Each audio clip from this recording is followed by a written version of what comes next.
I'm Mary, and I'm a breast cancer survivor.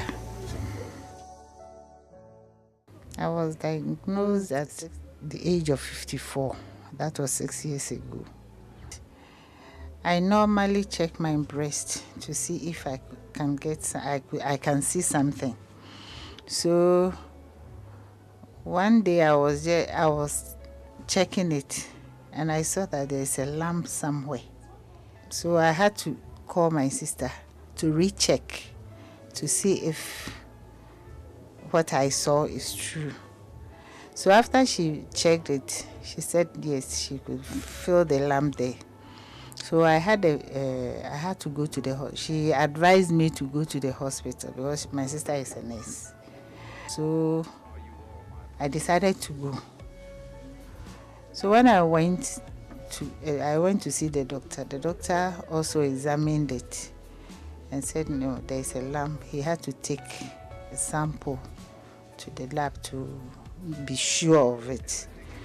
So a specimen was taken from the lump, and then I took it to the lab, and then when the result came, they said it's positive. So I had to go through treatment. It was a very big blow. That day I cried. Yes, I cried my heart out because it was something I never expected. And it was something I never thought can happen to me. But when it came, the news came, I can't challenge the news. So I can't challenge the report. So I had to accept it. I had to talk to myself that no, come what may, this thing has happened. So I have to listen to the doctor. And I came back home. That night I couldn't sleep. I cried a lot. But then I prayed about it. That God should strengthen me because I can't face it. God should strengthen me. And truly, I had a quotation that was revealed to me through my phone. That is Deuteronomy 31:6. That I should be strong and courageous. I said, okay. He said, the quotation says, God said he will go with me. He will go with me wherever I go. I said, okay. If that be the case, he said I should be courageous, so I have to be courageous. What motivated me the more, that made me go through that, was when I look at my children. I can't die and leave my children. I said, okay. Because of that, I'll have to face anything that I'll have to face to survive, to look after my children. No, nobody. I'm the first. It was a blow to my family. It was a very big blow. But my sister, being a nursing sister, she and my brother, they supported me. But then, when I revealed the news to my children, that day,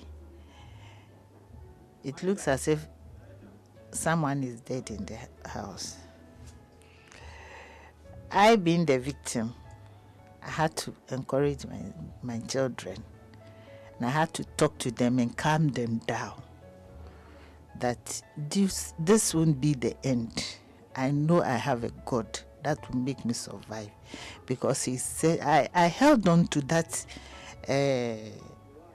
quotation, that Deuteronomy 31:6. I held on to it. And truly, it strengthened me. So I went back to the hospital the day the doctor asked me to come. I went, and then whatever they have to do to me, they started. No, I wasn't scared. I wasn't scared at all. The first time that I had the news was when I got scared, but then after that I wasn't scared anymore. I knew I have to get the strength to face it and to fight for my life. If I'm scared, and I'll be weak and I can't stand, so I have to be firm. The doctor asked me to come for chemo, and I asked him, what is chemo? And the doctor, she's a woman, and she said they have to take me through. I thought I was going for a surgery, immediate surgery. But when we went to the doctor said no, they've changed the way they go about it, but you have to go through chemo first. Said no, I have to come there for that. I said okay. Anything at all. The doctor asked me whether I was scared, and I said no, doctor, I'm not scared because of my children. I can't be scared. Everything you know is in your mind. It's money, because the treatment is expensive, so it's money. But God being so good, I had support from my sisters, their children, and anywhere, money. Anytime I'm about to go to the treatment, they just gather money for me to go. It's better. It's far better. When you start it early, it's better. When you start the treatment early, it's better.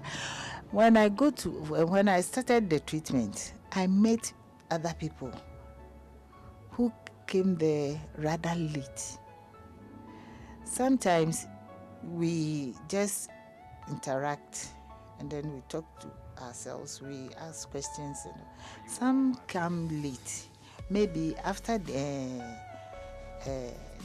after they've been diagnosed, they go back. They said they are going to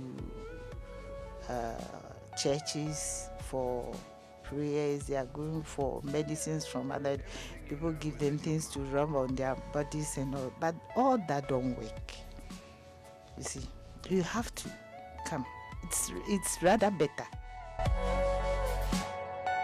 Ghanaian women, I beg them, they should please. They shouldn't hesitate. Please, they should come out. They should be checking their breast periodically. We shouldn't even think of the money. Once I have survived it, I know you can also survive it if you also take the same steps that I took.